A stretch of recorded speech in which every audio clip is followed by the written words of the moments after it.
Сайн байцгаана уу? Та бүхэнд энэ сайхан өдрийн мэндийг хүргэе. Намайг Банзарчин Оюума гэдэг. Би өөрийнхөө боловсролын программыг бий болгоод ингээд та бүхэндээ видео чөлөөдөө хүргэж байгаа. За ингээд өнөөдрийн ярилцах сэдэв болвол яаж эрчим хүчээ нэмэгдүүлэх вэ? Түрүүний видео чөлөөр та бүхэндээ эрчим хүчээ алдаад байгаа нь юунаас шалтгаалж байгаа талаар ярилцсан байгаа. Тэгэхин одоо өнөөдөр харин яаж эрчим хүчээ хэдүүлээ нэмэгдүүлэх вэ? Эрч хүчтэй байж хийж бүтээх үү гэдэг талаар ярилцах гэж байна. За тэрийн 5 хүчин зүйлийн талаар ярилцсан. За нэгдүгээр хэдүүлээ харцгаая. Нэгдүгээр та эрчим хүчээ нэмэгдүүлэхийн тулд хамгийн түрүүнд яах вэ? Шинэ мэдлэгийг өөртөө хоригдлуулах хэрэгтэй. Шинэ мэдээллийг өөртөө хоригдлуулах хэрэгтэй. Тэгээ мэдээлэл мэдлэг хоёр арай өөр л дөө. Шинэ мэдээллийг одоо бид нар хаанаас ч авч болно. Мэдээж энэ чинь дандаа сайхан мэдээллийн талаар яригдж байгаа. Таныг дандаа амжилтанд хүрэх мэдээллийн талаар ярилцж байгаа. Тэгэхээр та тэр мэдээллийг аваад хэрэгжүүлээд үйлдэл болоод ирээд танд тэр мэдээлэл маань үр бүтээмжээ өгөөд ирсэн цагт болвол тэрийг мэдлэг болдог. Тийм учраас та нэг ер нь хүүхд байхдаа ч гэсэн бид нэг шин тоглоом тоолох ч юм уу, шин найзтай болох ч юм уу, шин зүйл хийхэд маш их эрч хүчийг авдаг шүү дээ. Яг тэрнтэй адилхан бид нар нас ахт тусмаа шин мэдлэгээр өөрийгөө цэнэглэхээ хоошо тавиад идэг.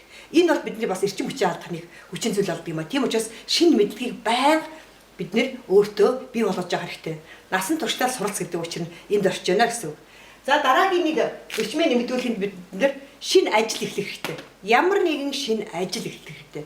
Ер нь миний ярьдаг зүйл бол юу гэхээр хизээч нэг орлогын их үүсвэрт найдаж болохгүй гэж би байнга хэлдэг хүмүүст. Хэд хэдэн орлогын их үүсвэр бий болох хэрэгтэй.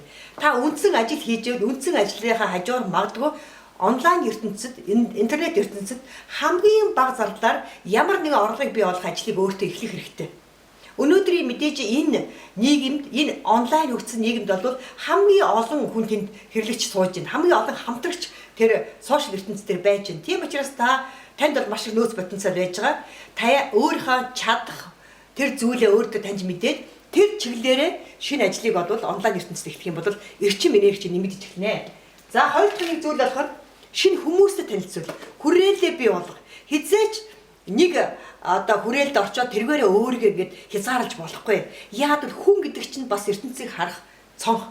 Би ном бол ертөнцийг харах цонх гэж ярьдаг бол би хүн бол бас ертөнцийг харах цонх гэж ярих дуртай. Тийм учраас та шинэ хүнтэй танилцах тусмаа шинэ мэдлэгийг авна, шинэ мэдээлэл авна. Тэр хүний сайн чанараас нь суралцсан. Таны хүрээл чинь тэлнэ. Ер нь ямар ч амжилтанд хүрэх гэж байгаа юм бол хүрээлээ тэлж байгаа хэрэгтэй. Та хизээч ганцаараа бий болоод амжилтанд хүрэхгүй. Тийм учраас шинэ хүмүүстэй танилцаж, шинэ хүмүүстэй ярилцаж, оюуны мэдлэг чадвар сайтай, сэтгэлийн чадвар сайтай, ёс суртахуун зан чанар сайтай, хүнлэг зан чанар сайтай, сэтгүү чадвартай, сэтгэлгээний чадвартай ч юм уу ийм мундаг амжилтанд хүрсэн хүмүүстээр хүрээлээ тэлээрээ. Тэгхийн бол та амжилтанд хүрсэн хүмүүс шиг өөрийнхөө хийж бүтээх зүйлээ бас амжилтанд хүргэж чаднаа.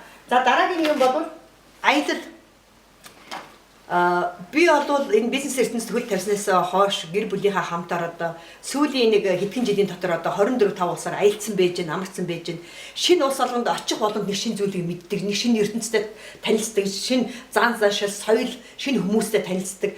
Энэ хөөрхөн хороо дэлхийг энэ их дэлхийг таньж мэддэг. Тийм учраас аялал бол маш онцгой. Мэдээж ганцхан гадаадын аяллаас гадна дотоодын аялал гэж гайхамшигтай аяллууд байж байна. Тэр Монгол орноо бид таньж мэдээг байдаг. Та жил болгон Монгол орноор аялж байгаараа.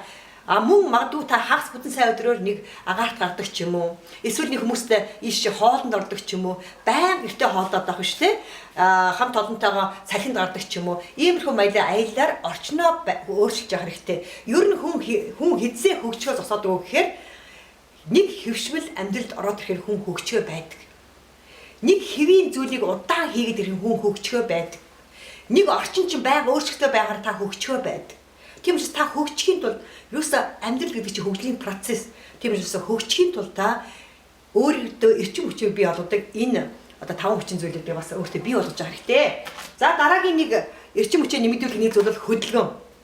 Эрүүл мэндэд анхаарал тавьж эхлээрэй. Та эрүүл мэндэд анхаарал тавьж эхлээд өөрийгөө судалж эхлээд та юунаас бүтэж байгаа юм? Та яг хэн бэ?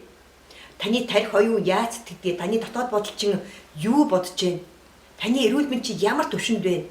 Та хэтэрхий одоо хөшөөд байна нөгөө хөшөж өгтгүү гэдэг шүү дээ. Тийм учраас та үр бүтээмжээ нэмэгдүүлэхийн тулд баян хөдөлгөөнд орших хэрэгтэй. Өглөө эрт босоод өглөө гүүгээ ч юм уу, магадгүй хэрвээ та ганцаараа гүү хуудахтай бол хамт олноороо гэр бүлээрээ ч юм уу хөдөлгөөн хийгээд эхлэхээр маш сонирхолтой болно. Танд эрчим хүч нэмэгдэж эхэлнэ. За ингээд би өнөөдөр та бүхэндээ эрчим хүчээ нэмэгдүүлэхийн тулд энэ 5 хүчин зүйлийг анхаараарай гэж энэ сургалтыг хөрвөлээ. За ингээд анхаарал тавьсан та бүхэндээ баярлалаа. Түр баяртай.